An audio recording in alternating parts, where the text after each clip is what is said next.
What interesting times we live in. The leaders of the West are pushing massively against globalization. And at the same time, China has its president stand up and defend globalization. 我宣布“一带一路”国际合作高峰论坛圆桌峰会开幕。So the Belt and Road Initiative is the big idea for the world, and what it does is it tries to convey this idea of engaging with China on your terms, but also on China's terms. The Western financial crisis in 2007-8 was the key moment.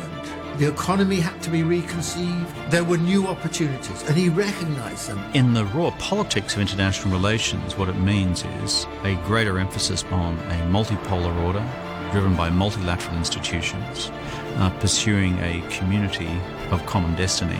我们生活在同一个全球村，我们每一个国家都要承担一份责任。中国方案是构建人类命运共同体，实现共赢、共享。I'm Marianne O'Hotter. Some people are saying that the 21st century will be China's century, and I think that's absolutely right. My name is Danny Forster, and I've had the opportunity to travel all over China.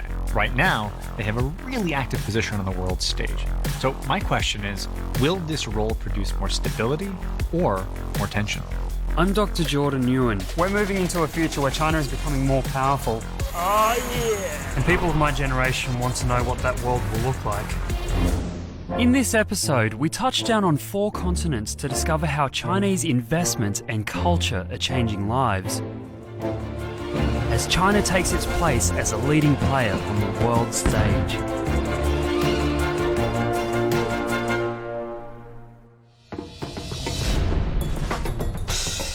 To understand China's vision for the world, a good place to start is Africa. In May 2017, Kenya saw the opening of the biggest infrastructure project since independence.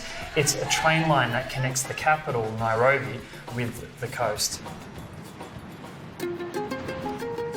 The Madaraka Express, all part of China's global investment in infrastructure, known collectively as the Belt and Road Initiative.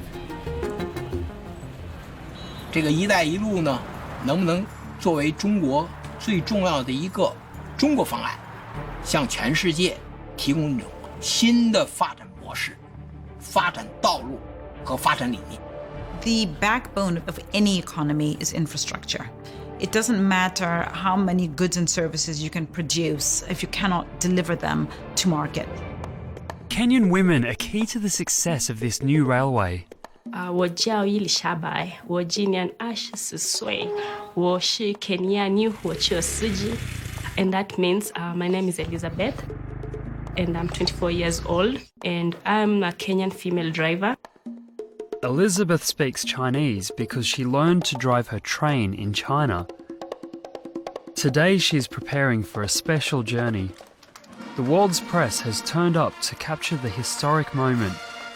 President Uhuru Kenyatta declaring the line open and taking the inaugural journey. Just look who's in the driver's seat.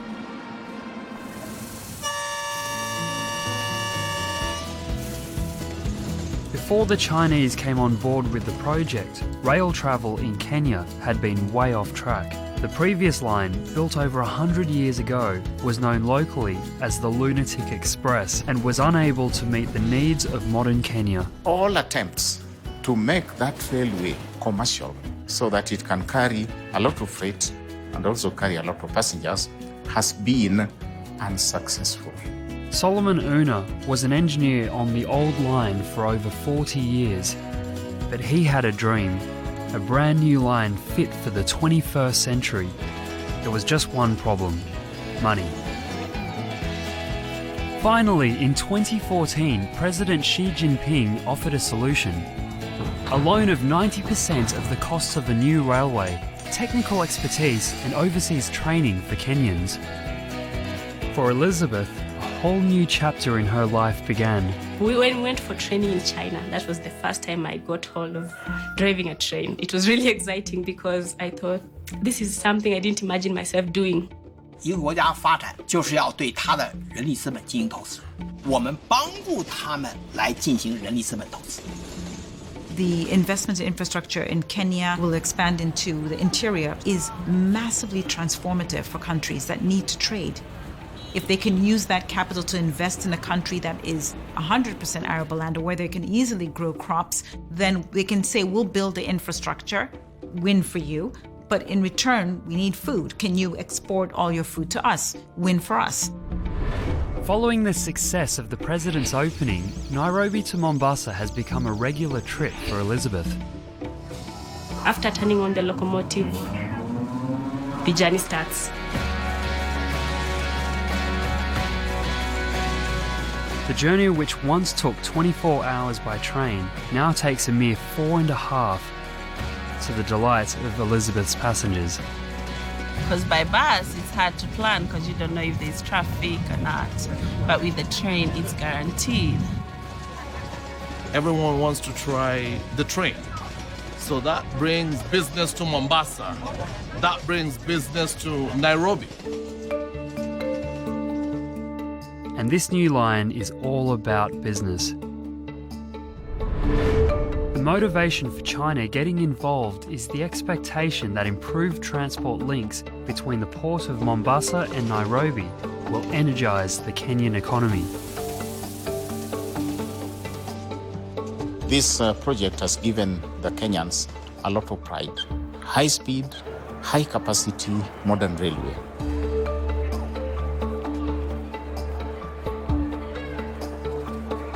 My hope for the future is to see a Kenya that is growing day by day. I feel like I have empowered so many women out there. I really like my job.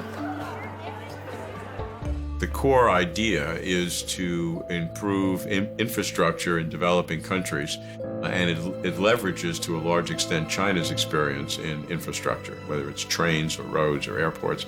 The reality is China is doing what it's doing in Africa across the world. They're doing it in the United States, they're investing in Canada, in the United Kingdom. They are massive investors in South America, in Asia, in Europe. The Belt and Road Initiative is China's idea to relink Africa and Europe with Asia via new infrastructure. And it isn't only about developing countries. Anybody can get involved. One place hoping to benefit from Xi's Belt and Road dream is a city that owes its beauty and status to history, to the last time the Silk Road flourished. Venice, Italy. Former Mayor Paolo Costa, Venice-born and bred, is on a mission to revive the glory days of his city. 500 years ago, it was one of the richest and most cosmopolitan cities in the world.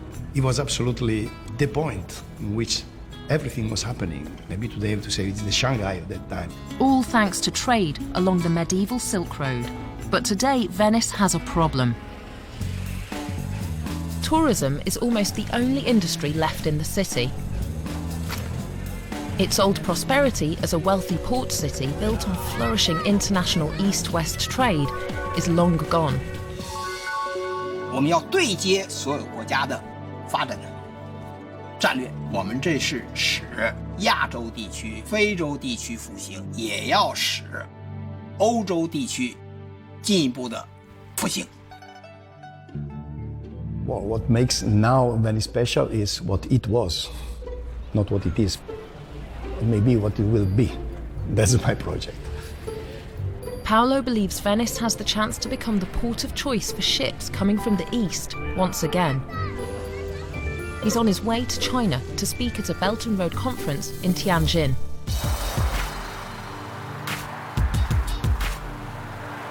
Belt and Road projects are already under construction.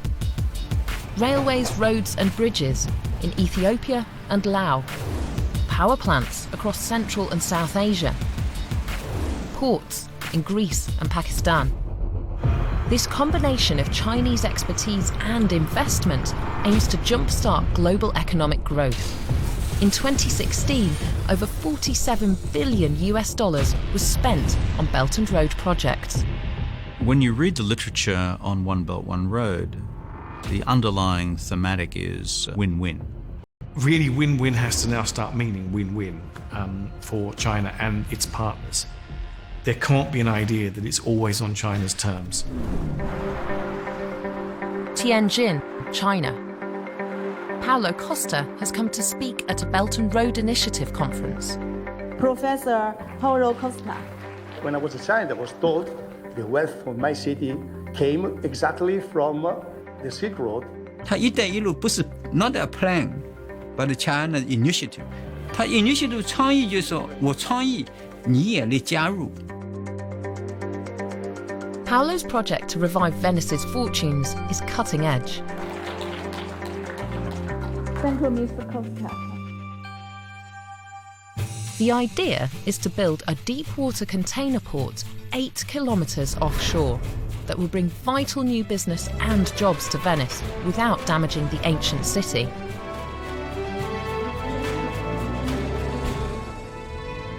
He tried for years without success to get investment in Europe. Now, a Chinese civil engineering company has come on board, bringing investment, maritime construction expertise, and an enthusiasm for the project to match his own. There was a matching with the attitude coming from the Chinese in their own One Belt, One Road strategy. That's why they are the best allies of this idea. And maybe those around the world are perceiving better this opportunity. And Paulo is optimistic the energetic trading spirit of the Silk Road will soon be felt again in his home city of Venice. This is a Venetian renaissance, and it's really interesting to see the links that China is making across Europe, across the whole world. But bottom line is the Belt and Road Initiative is potentially one of the most important worldwide ways of thinking since World War II. If you look back on the 1940s and 50s, tremendous amount of thinking on how to create a world order that would ensure peace and prosperity for everybody. I mean, ultimately, that's what everybody wants. 我们要将“一带一路”建成繁荣之路，发展是解决一切问题的总钥匙。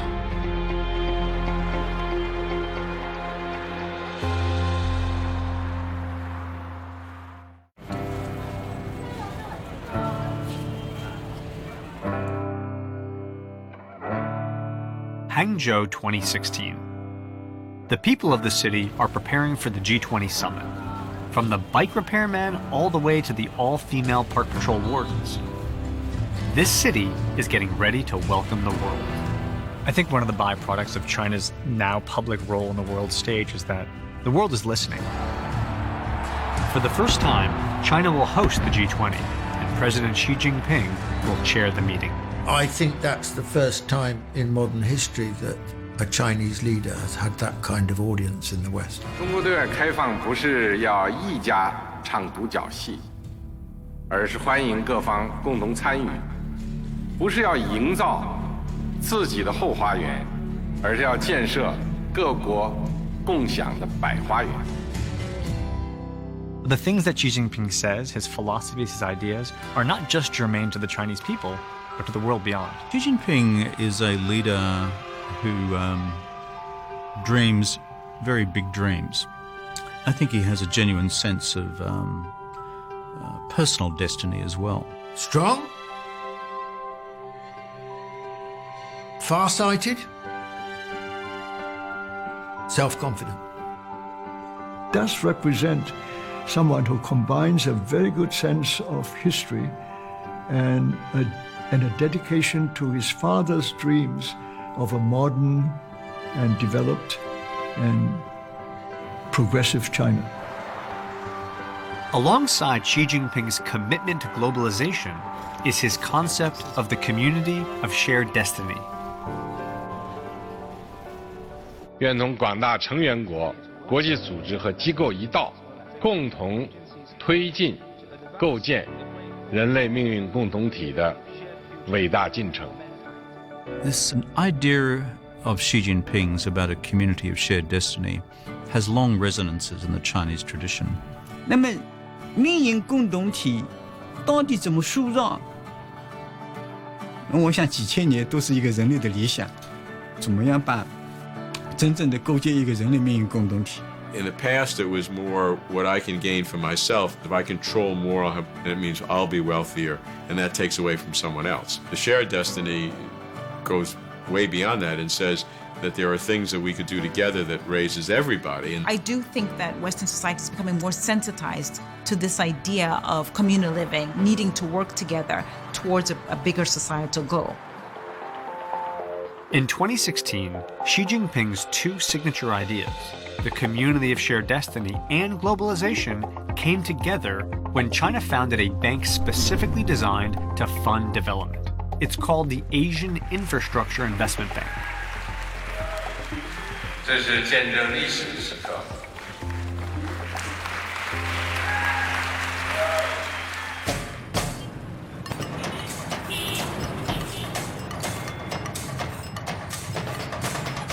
Think about infrastructure in very big terms, railways and airports and so forth, but we don't often think about bottom-up development, and it's also really, really critical.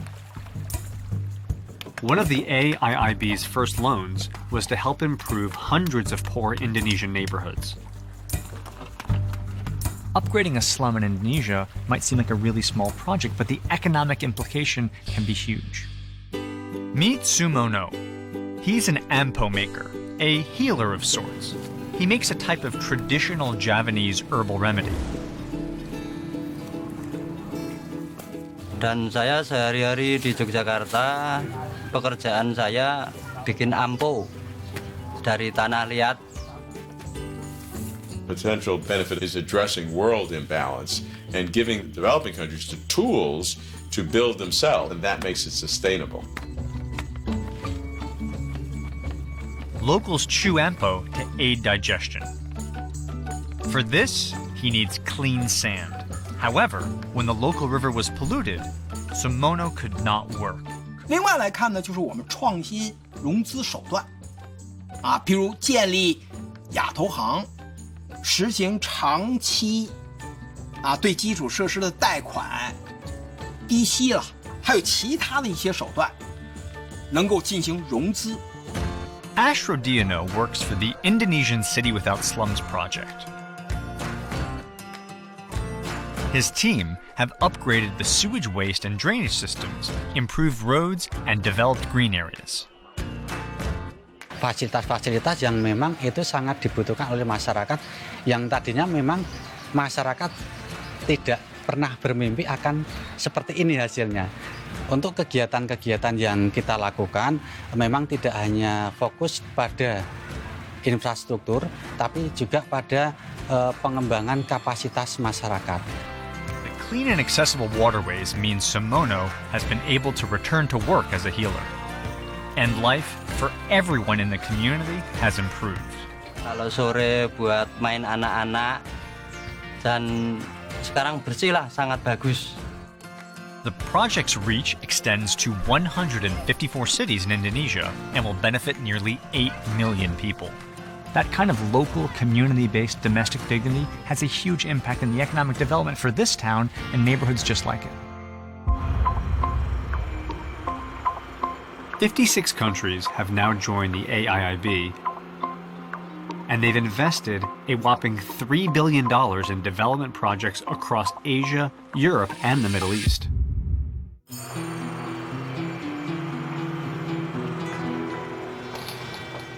Recently, I came across a story that sums up how trade can create new links between people.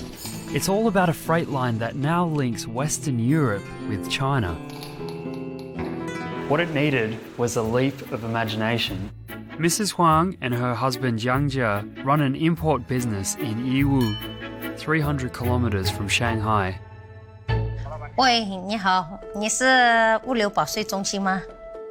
Mrs. Huang is chasing a delivery. 我也很着急，因为这个货我们这里确实要品酒用的，现在没有货。 The delivery is traveling thousands of kilometers. China used to be very totally regionalized, that you had no way to ship goods out of just a local area. Today you can get any product overnight. And to bring that to the world in terms of logistics will be an enormous way to benefit the world. And it's about connectivity. It's about creating connectivity in terms of internet, logistics, people-to-people, cultural links, trying to kind of create people's interest in engaging with China who have never thought of it before. Wine, it's my life, but it's not just a drink, it's really a lifestyle and a passion that you can share to everybody.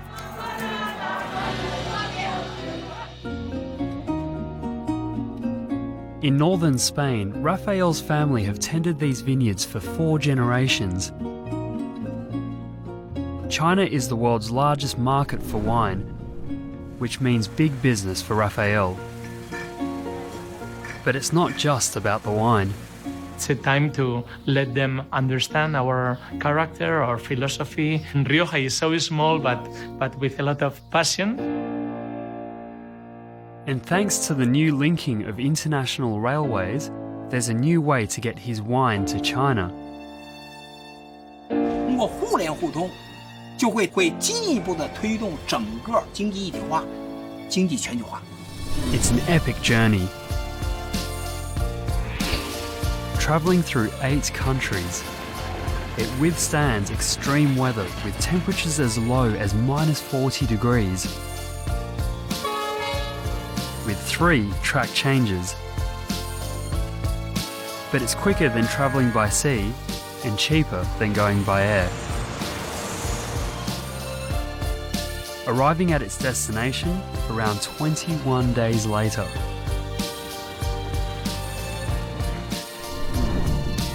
China needs to rebalance its own geography, and so many of the provinces that are on the Belt and Road route are at the periphery, are not at the highest developed level now. So those provinces will benefit more than they have in the past. It is a way of restating a kind of order in which China would be the most comfortable, in which they have friendly economic relations with a whole range of countries, ensuring access to markets and resources as far as possible.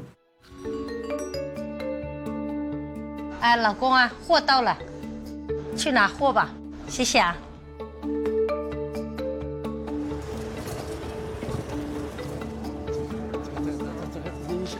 It's just in time for her tasting.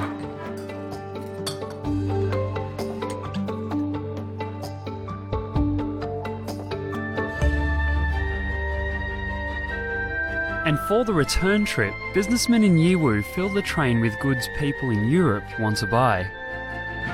This newly linked up international trading connection is offering new opportunities for businesses in Western Europe to export to China, something they never previously thought about. Rather than in the past, as we were like more distant, because we didn't have enough opportunity to work together.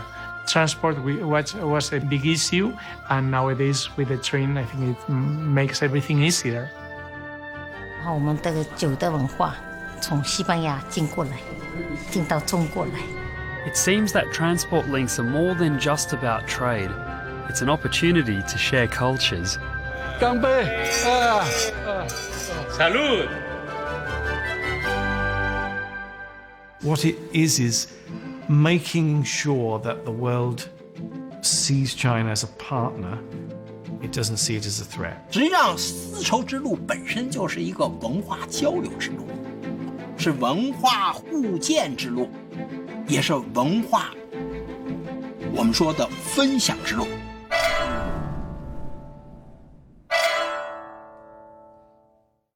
President Xi has even coined a phrase for this, the Silk Road spirit. It's the inspiring idea that when people from different cultures come together, they can create something great. World-class pipa player Wu Man has come to New Haven to collaborate with award-winning American string quartet, the Miro Quartet.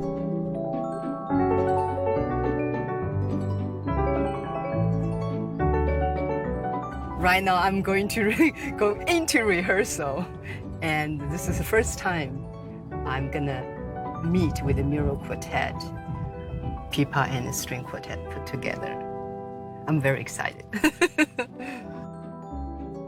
The future of music is the melding of all of this sort of cross-culturalism and trying to really make Western ideas and the Eastern ideas and just bring them together and see what happens. I think there's a lot of exciting things that could happen with that and is happening with that.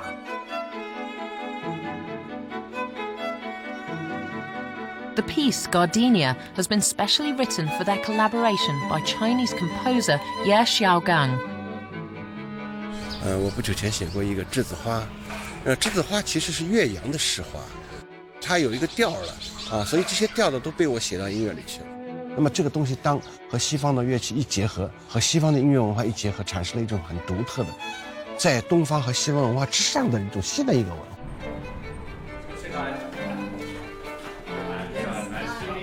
Wu Man has never met the Miro Quartet.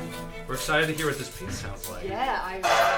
But in just 24 hours, they will perform Gardenia together as the climax of Yale's Arts and Ideas Festival.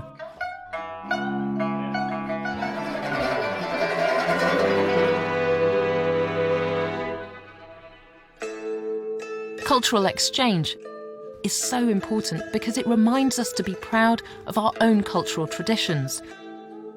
It also reminds us of the common ground that we all share.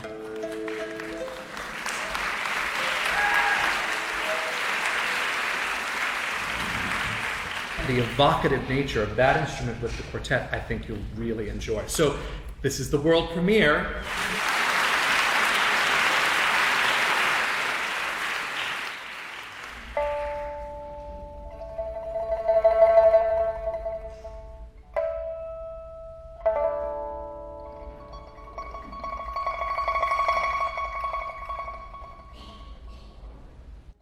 这就从中国之梦变成世界之梦。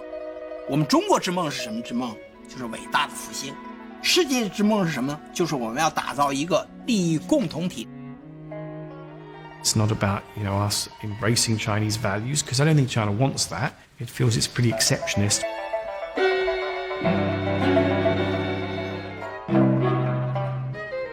The other influence which people have already thought about is cultural. This is going to be such a powerful feature of Chinese influence in the world.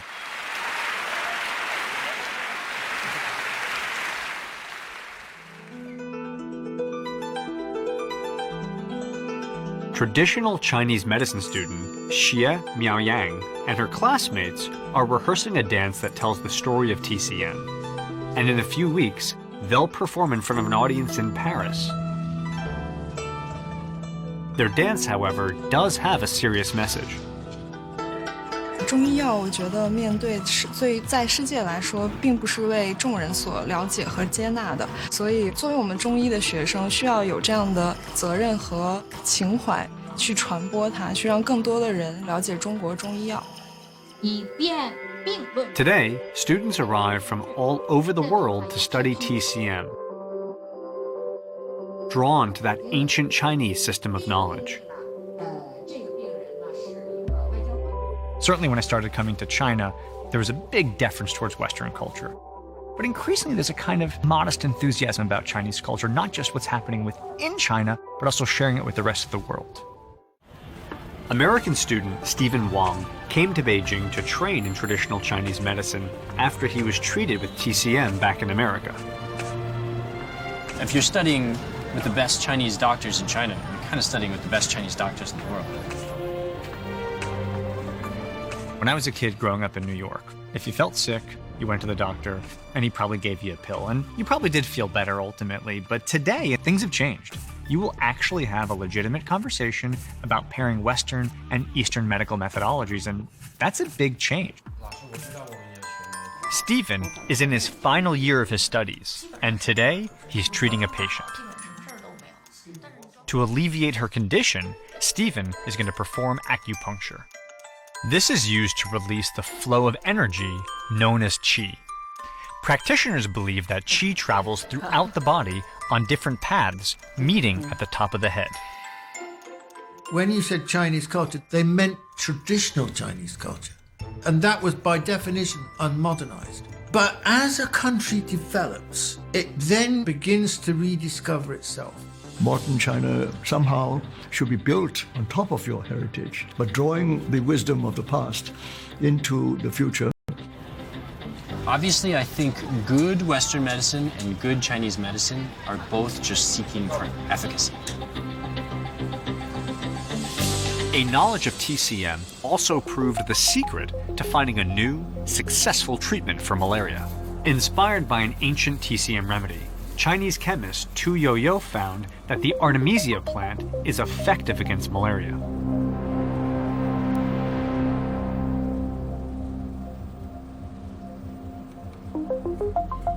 Her discoveries have saved millions of lives and won her a Nobel Prize.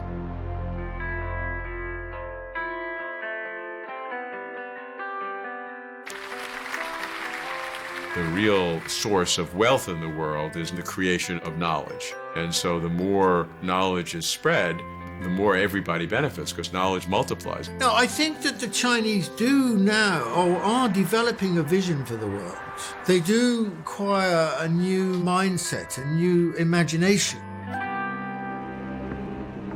With this new mindset comes a confidence to share not only China's ancient wisdom, but also knowledge hard-won in today's world,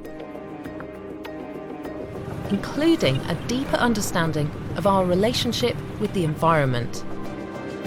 In northern China, imagination and experimentation have revealed insights relevant to desertified areas worldwide. 再说的话，我成天还想到大，谁没办法，谁反正就是空了上，把路刺上去，再问问。 Simply planting trees was not enough to hold back the desert. Through years of trial and error, local people have found out exactly how to revive this environment. China really will be the leader, I believe, in terms of setting the agenda for the environmental aspects, not just at home, but also abroad. And we know that they're using a lot of innovation in that respect.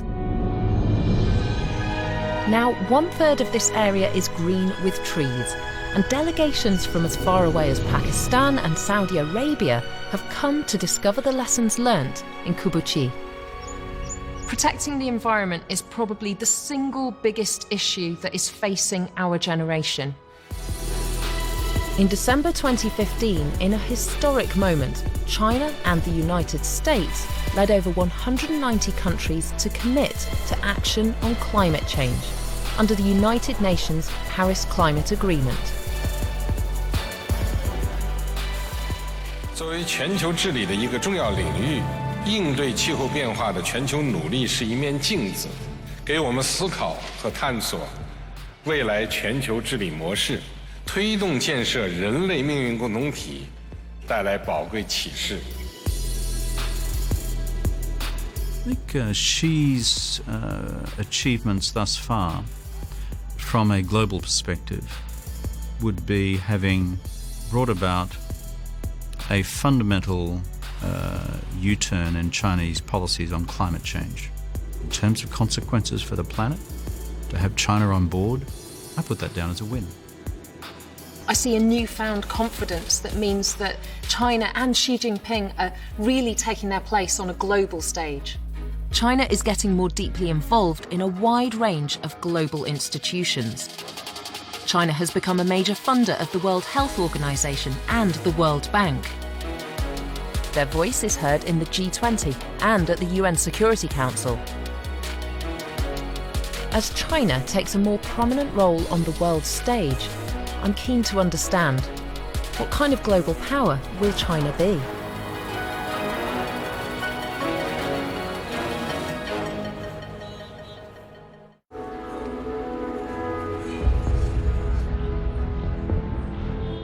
In 2014, the Ebola crisis had a major impact on Western Africa. China sent medical personnel to help the victims, as well as disease prevention specialists to try and stop the outbreak. This was a first in China, the very first time that they sent aid to a foreign country in response to a health crisis. We'll fight Ebola together. By 2016, China had sent medical aid to 69 countries, including 600,000 medical personnel at a cost of 60 billion US dollars. Dr. Lilian was trained in China as part of this aid program. Now she's back in Rwanda, working alongside her Chinese mentor, Dr. Liu. I really wanted to go to China because I had Chinese, they do work very hard and they are developing very fast. So I thought maybe there's something I can learn from them. 天津分号学的，他现在基本上产科门诊现在基本上除了就普通的没有特别大的异常的，就差不多了。 Today, they're operating on a young woman pregnant with twins.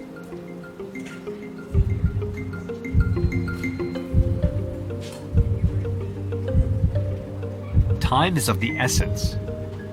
3 lives are at risk.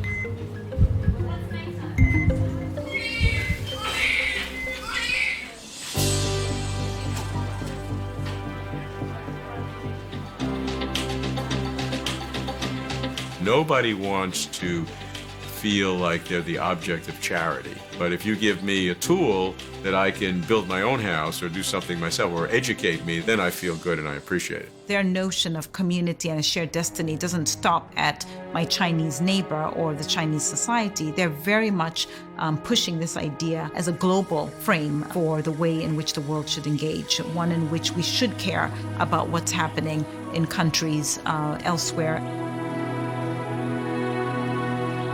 Angkor is a world-famous archaeological site in Cambodia and a place with such importance for human history, for understanding civilization and where we've come from, isn't just the responsibility of Cambodia, it's a global responsibility. Liu Yuenda is one of many Chinese conservation specialists who've taken up this challenge of helping preserve our shared global cultural heritage. 当时我很小的时候，我们在上小学的时候吧，我记得是，那个时候老师讲的一些世界的几大奇迹，我记得其中之一有一个就是柬埔寨的吴哥窟。Sites like Angkor need to be protected, and the way to do that is through international collaboration. Local man Nuth Piong is part of the conservation team. "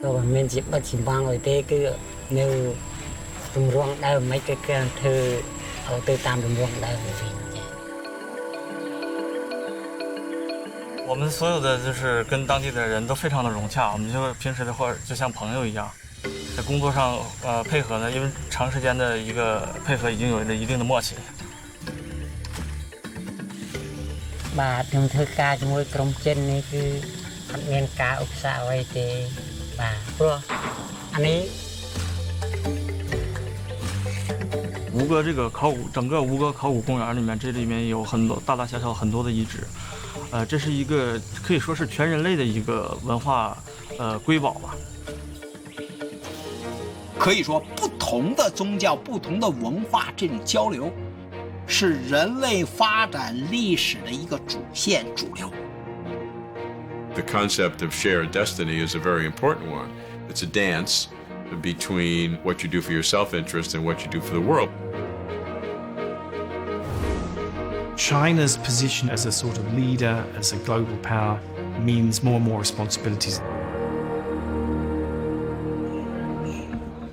Wherever you go in the world, China is so evident. Not just investing in developing countries, but also taking a role in global institutions. In 2015, Chinese peacekeepers began a tour of duty in South Sudan. They're still there today. 7班乘坐3栋1 9班乘坐3栋3 One of the world's poorest countries, civil war broke out here shortly after independence. The peacekeepers' job is to protect the civilian population against attacks by rival militias. Out on patrol through the bush, they must always be on alert for attack. This is the UN camp. The Chinese are becoming not just Chinese citizens, but global citizens. The United Nations peacekeeping operations, I mean, I think now China is the biggest single contributor to peacekeeping operations. These are all part of China being much more interested in, willing to participate globally. After years of war, basic services have broken down. 7 million people in South Sudan are in need of emergency aid. The peacekeepers go into local villages to give vital medical treatment. Okay. And then I feel headache. During this tour of duty in South Sudan, 2 Chinese soldiers were killed. They were among 35,000 Chinese men and women who've served the United Nations as Blue Helmets.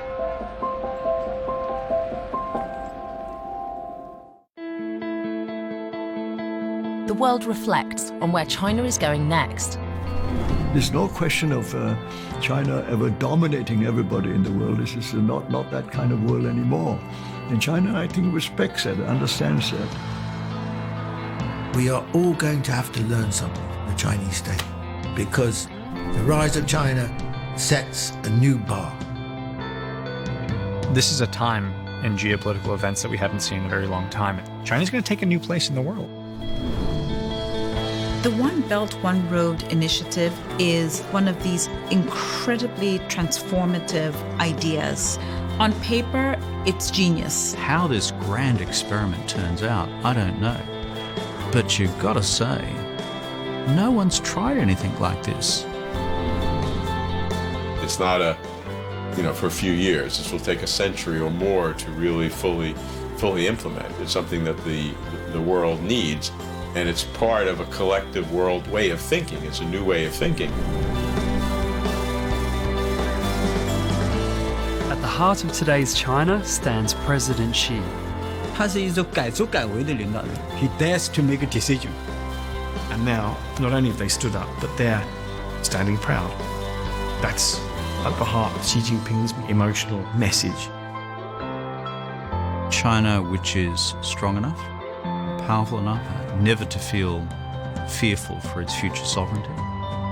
China taking a much bolder place in the councils of the region and the world. 愿同广大成员国、国际组织和机构一道，共同推进构建人类命运共同体的伟大进程。